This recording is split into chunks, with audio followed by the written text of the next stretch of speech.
One of the biggest mistakes I see organizations make is thinking they have a sales messaging problem when in reality they have what I call a translation problem. The company has a good story. Product marketing has invested a huge amount of effort into positioning, value propositions, and competitive messaging.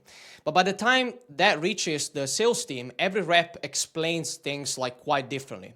Some focus on features, some focus on pain, some tell a compelling story, others rely almost entirely on instinct. The result is that buyers receive a completely different experience depending who are they speaking to. And it becomes even harder when you add different industry, different company sizes, different personas, and now AI generating messaging at scale as well. Without a clear structure underneath, you simply end up producing inconsistent messaging faster, right? That's exactly why I built the framework we are looking at today. It's designed to create a consistent messaging backbone that starts with your company narrative and gradually becomes more relevant until it reaches the actual conversation a seller is having with a specific buyer. If you like the complete framework, all the templates, the examples, and the one-page visual that brings everything together, you find them linked in the description below. In this video though, I want to focus on how you actually start putting something like this into practice inside your organization. Before we jump into that, it's worth understanding the basic logic behind the framework.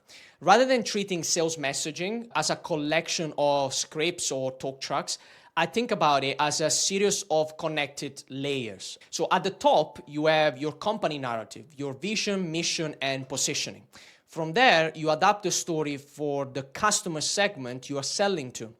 Then you make it more specific for the industry. Then you tailor it to the individual persona you are speaking with. Finally, you adapt that messaging to the channel and stage of the buying journey. So the flow becomes simply company, segment, vertical, persona, channel, or stage. Each layer adds more context without changing the core story that started from the top. So the end result isn't that every seller ends up saying exactly the same thing like robots. It's that everyone starts from the same foundation while still being able to adapt naturally to the buyer in front of them. Now, the temptation when people see a framework like this is to think they need to build every layer before they can use it. I won't recommend that. Instead, I start with a much narrower scope. The first thing I'll avoid is definitely try to build a complete messaging framework for every product, industry, persona, and sales channel at once. Almost always, all of this turns into a large documentation project that takes months to complete and never really gets adopted. Instead, pick one commercial problem that genuinely needs solving. Maybe your outbound emails aren't converting. Maybe discovery conversation feel inconsistent. Maybe a new product launch isn't landing with buyers. Or perhaps you've just repositioned the company and everyone is telling a slightly different story. So start there. Then narrow the scope even further. Choose one priority segment. If industry matters, choose one vertical. Identify one or two persona and focus on one interaction where messaging is currently breaking down. For example, imagine your mid-market outbound motion is struggling. Rather than redesigning your entire messaging architecture, you might focus on mid-market SaaS companies, the VP of sales persona, and only the first cold call and outbound emails. From there, work backwards from the conversation you want the seller to have. Instead of asking, what should we say? Ask questions like, what should the buyer understand by the end of this interaction? Which business problem are we trying to connect with? What outcome does this person actually care about? What proof will feel credible to someone in this role? And what's next step we want them to take? Those questions naturally force you to build messaging around the buyer rather than around your product. Only after you've answered those questions would I start building the intelligence behind the message. If your organization already has a clear company narrative, you don't necessarily need to rebuild everything from the top. In many cases, the fastest place to start is actually the persona. Understand what they're measured on, what they're trying to improve, what gets in their way, what objection they typically raise, and what proof gives them confidence. Once you have done that, add just enough context from the segment and the industry to make the conversation feel relevant. On the other hand, if your business is going through a major repositioning or entering a new market, I'll begin one level higher. Make sure your vision, mission, and positioning are generally clear before you start adapting things downstream. Otherwise, you simply create loads of well-written messaging that's inconsistent at its core.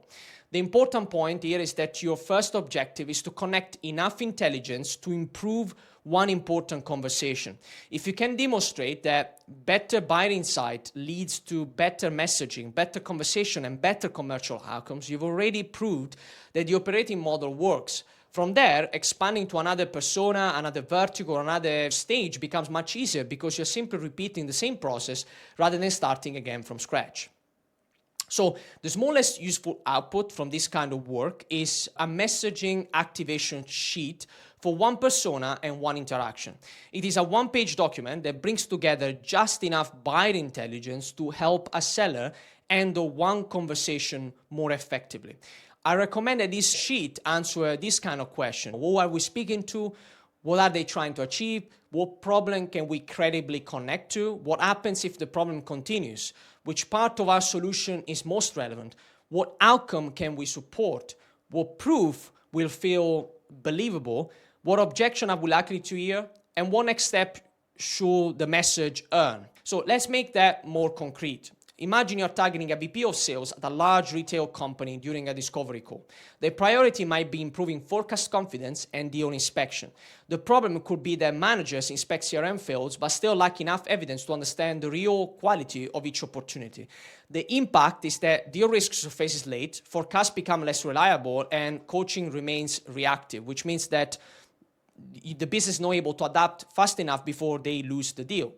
The relevant capability might be conversational intelligence that identify execution patterns across live opportunities at scale. And the outcome could be early risk detection and more focused manager coaching that prevent deal to be lost and increases win rate. The proof might be an example of a similar role in a sales organization that increases inspection coverage while reducing the time managers spend reviewing calls manually.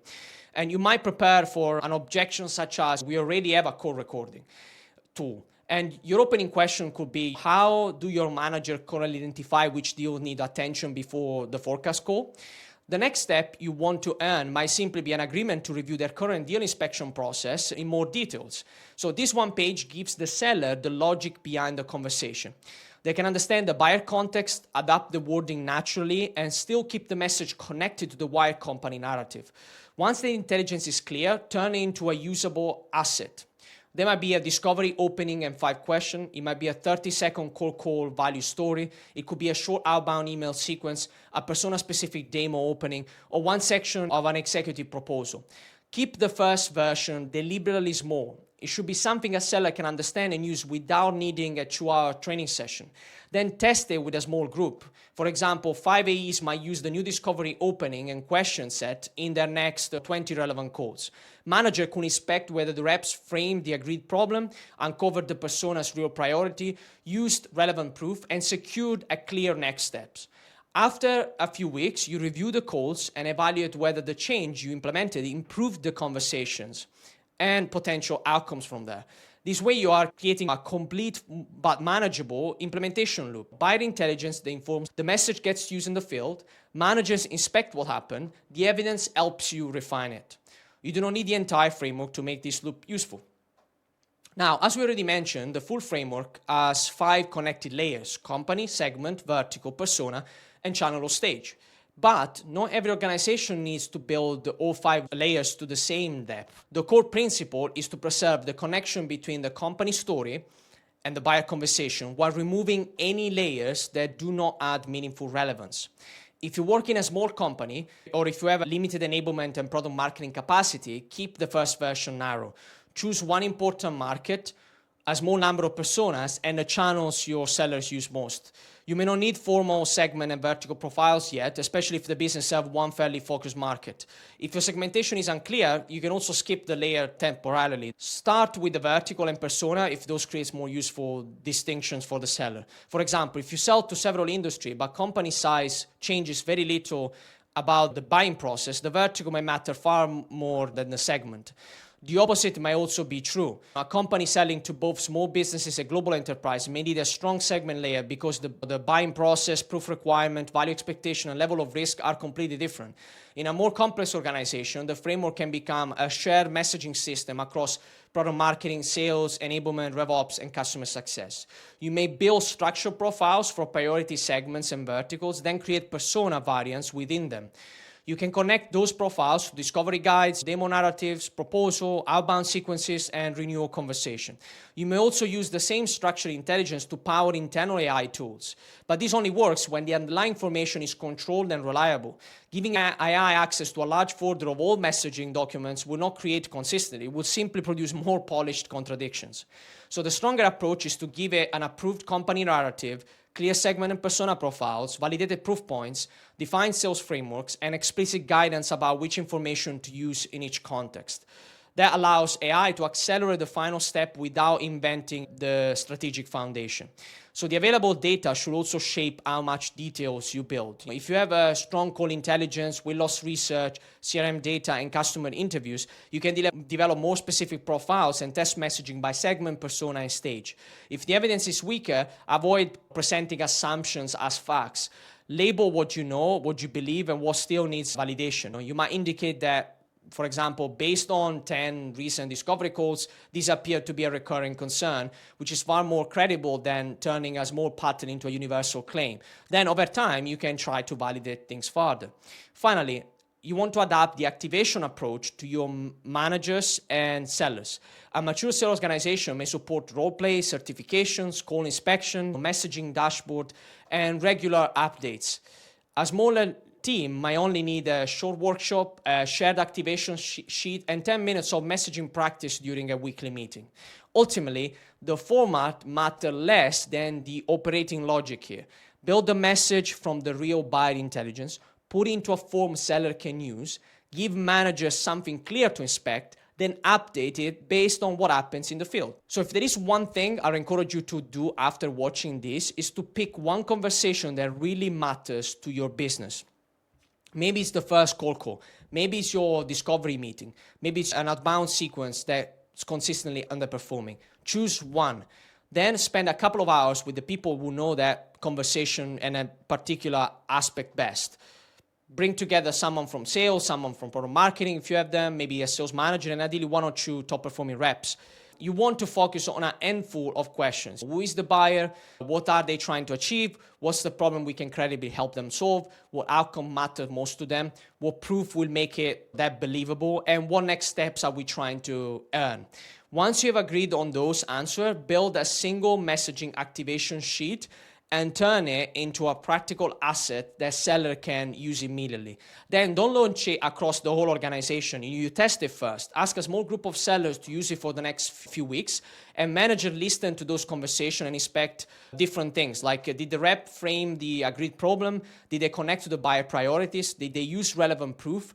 Did they secure a clear next step? At the end of the trial, look at the conversations themselves. What landed? Where did buyer engage? Which objections appear that you had anticipated? What needs refining? That's how messaging frameworks improves over time, creating a simple feedback loop between buyer conversations, manager inspection, and continuous refinement. If you can establish that rhythm with just one persona and one interaction, you've already built the foundation you need to expand it into other segment, vertical channels, and stages. So to close, I want to emphasize that sales messaging shouldn't be thought as a collection of script. You need to look at it as a system that connects your company strategy with the conversation your seller have every day.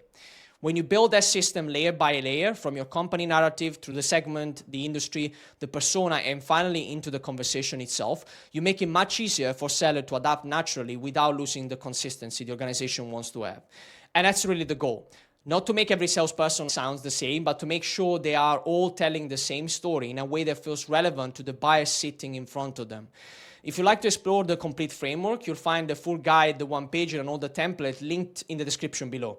They go much deeper into the detail on each layer, include practical example, and provide the templates you can adapt for your own organization. Thank you for staying with me all the way through, and I hope you find this useful. I'll see you in the next video.